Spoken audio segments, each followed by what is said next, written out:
Story 1. What is socially acceptable in the US? That would be horrifying in the U.K. Making tea in a microwave. I mean, routine circumcision would be the big one. It's pretty rare over here. We quite like our floppy little blankets. Carrying a gun on your hip into the gas station, pharmacy, Walmart, or pretty much anywhere and no one batting an eye. Teaching a child to shoot a gun, I suppose. The only thing that stops a bad guy with a guy is a child with a gun. Iced tea. You trying to start another war? Overworking. It's rewarded and encouraged in the US, but during my time in the UK my colleagues were horrified by the long hours and lack of holidays that was the norm in the US. Healthcare that bankrupts you. The prices are the result of a weird arms race between the healthcare and insurance industries. The insurance companies represent such a large percentages of healthcare consumers that they have the leverage to negotiate humongous discounts. So, in order to stay afloat, healthcare providers jack the prices up ridiculously so that if they only get, say, 10% of what they nominally charge, they're still in the black. But they can't just have two lists of prices, one for insured patients and one for uninsured, for reasons. So the uninsured wind up getting harloped by these outrageous bills. All of these are super low hanging fruit. I'd say, being very sociable with strangers. Most conversation I've seen down here in Cornwall is started when there's a car crash and people are gossiping about it, or you live in a small town/village and you know the people around you. Going to America and having someone strike up a conversation while I'm minding my own business, or when I'm trying to go somewhere, was strange for me. Talking to strangers. I've been living in Scotland for 4 years and these people never shut up. You're in the shop.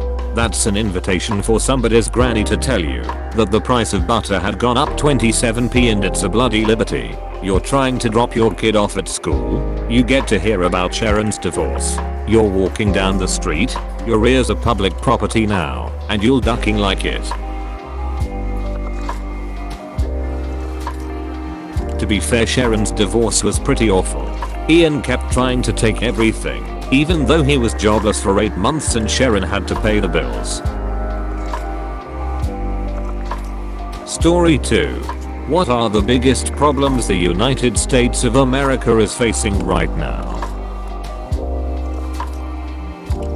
Everyone hates each other over political and cultural lines and takes a duck you got mine attitude towards the other side.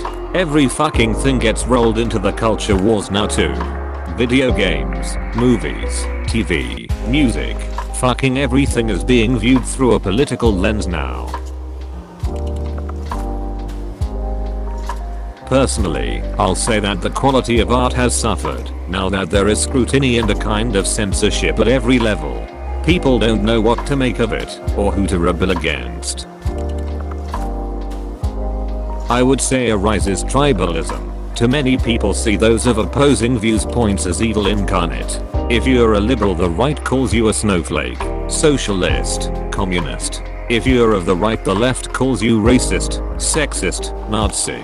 There's too much division and name calling. Not enough people are exposing themselves to differing viewpoints and would rather just disregard the beliefs of others by labeling them a buzzword. People need to stop being overly emotional and defensive when it comes to the views of others and actually talk to one another in a respectful way, even if you don't agree. Most people are complaining about politics or division in general, but if one looks at specific problems, my top ones would be mass incarceration. We imprison a larger percentage of our citizens than any other nation. We do so unevenly, both in terms of who is imprisoned and what the goal is. punishment, rehabilitation, just keeping criminals out of the population. Then we disenfranchise anyone who's been to prison, so the people most affected by the criminal justice system can't even vote on it, not to mention making them nigh unemployable. The result is the creation of a large class that are literally pushed into recidivism as we funnel people into the system while making it extremely difficult to get out. Student loan debt. We've made an economy where almost all middle class jobs require a college degree because we've minted so many people with degrees that they can fill every opening above rudimentary service jobs. Meanwhile, the student loan system is double subsidized. The federal government backstops the loans, so banks can lend without risk, then also makes the debt undischargeable to protect banks from the risk they are not even taking. So there's infinite money available to students, and everybody needs college, so college prices have skyrocketed. Suddenly we find that what should be the young middle class are all broke because they spend their 20s and 30s repaying artificially inflated debt. You can be low income poor, or get a degree and be high income poor. The healthcare system. The United States government spends more on healthcare per capita than any other country. Then we the people proceed to also spend more on healthcare than any other country. And for all that we get healthcare that isn't even in the top 10. With the proceeds going to insurance companies, the executives of non-profit hospitals. Turns out if you pay it to your executives it's not profit anymore. And doctors, who make twice what they do in any other country, and then sink it into student loan debt. The majority of bankruptcies involve medical debt. People are afraid of socialized medicine because taxes would go up, but they don't realize that their employers are already paying $10K to insurance companies for their healthcare anyway. They're basically already paying the tax, but instead of getting free healthcare for it, they get $5K deductibles. The result is that even the middle class can have their savings wiped out in a couple years by medical emergencies. Long term, the end of work. Automation is replacing more and more jobs and driving people into the low-end service economy. Yet we have people working longer and longer hours with this culture of workaholism and work/career being your identity. Government assistance is a sign of laziness. Working long and hard is a sign of good character. The problem is that these two things are on a collision course. We are culturally woefully unprepared for an economy where there is simply no need for a substantial portion of the population to work, and we may get plunged very suddenly into that economy by technology. Self-driving cars and trucks, for instance, would give us 16 million new unemployed people. Money in politics. Corporate cronyism. Stagnant wages. Increasingly dangerous weather patterns. Attacks on the media and the intelligence/law enforcement communities. Just a few. Personally, I think it's cop culture. The police in this country are completely out of control, totally insulated from oversight or consequences. Bloated with big budgets from the failed war on drugs. Militarized with Iraq war surplus gear. They wield way too much political power from the police unions. They seem to have become addicted to money grabs like civil forfeitures, traffic tickets, and overzealous enforcement of ticky-tack ordinances. They lobby against decriminalization of marijuana because kids, but really trying to maintain the river of federal drug interdiction dollars that swell their ranks with unneeded police officers, SWAT teams, and all manner of shiny new weapons, equipment and training. They use flashbangs to blow up babies sleeping in their cribs while busting into the wrong house, and then try to blame the baby in court when they get sued. And when one of their own goes too far, they close ranks, investigate themselves and find themselves innocent. Case closed. It's got to be the biggest problem in America because we all live under this same threat. Cops can bully anybody at any time. Sure, minorities and poor people suffer the most at police hands, by far. But everybody is fair game. And there's nowhere you can go to be safe from them. Not even your own house. The very dangerous idea that socialism works, and that we need more of it here.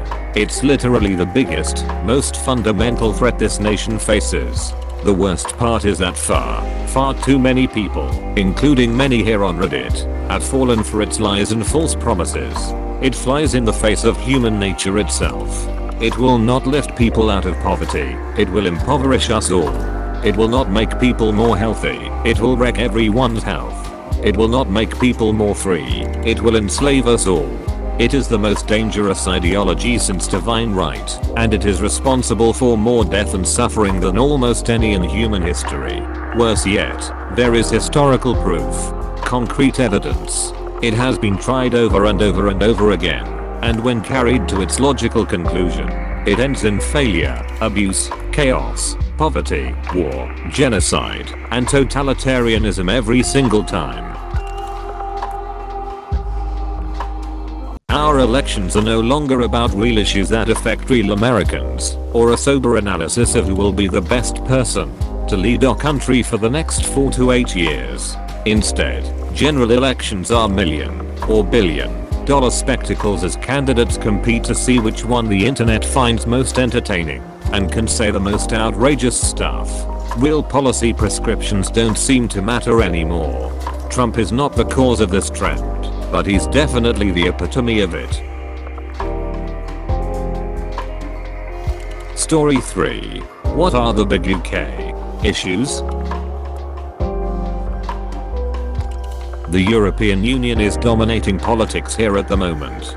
But, usually immigration, economy, health, welfare, housing and crime are the biggest issues for voters. In that order. Marmite is more expensive. Tea is getting pricey. Might have to stop eating to fund my habit. The most prominent issue that the UK is facing is how to manage our exit from the European Union.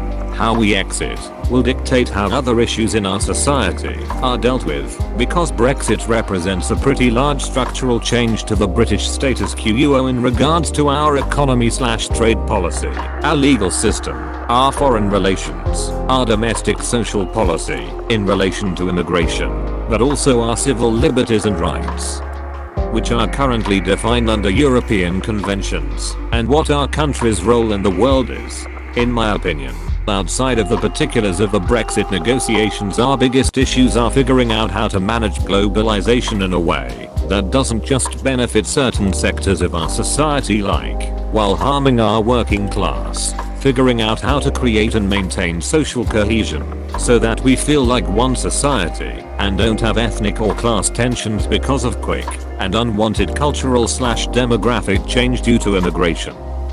Or gross inequality when it comes to quality of life due to a bad economic policy. In regards to health, our NHS is actually pretty good compared to most health services around the world, although I think that we need to treat our doctors better and make sure that it is well funded across the country. I also think that it needs to be a priority for the government to not only train enough medical professionals to meet our needs, but retain them.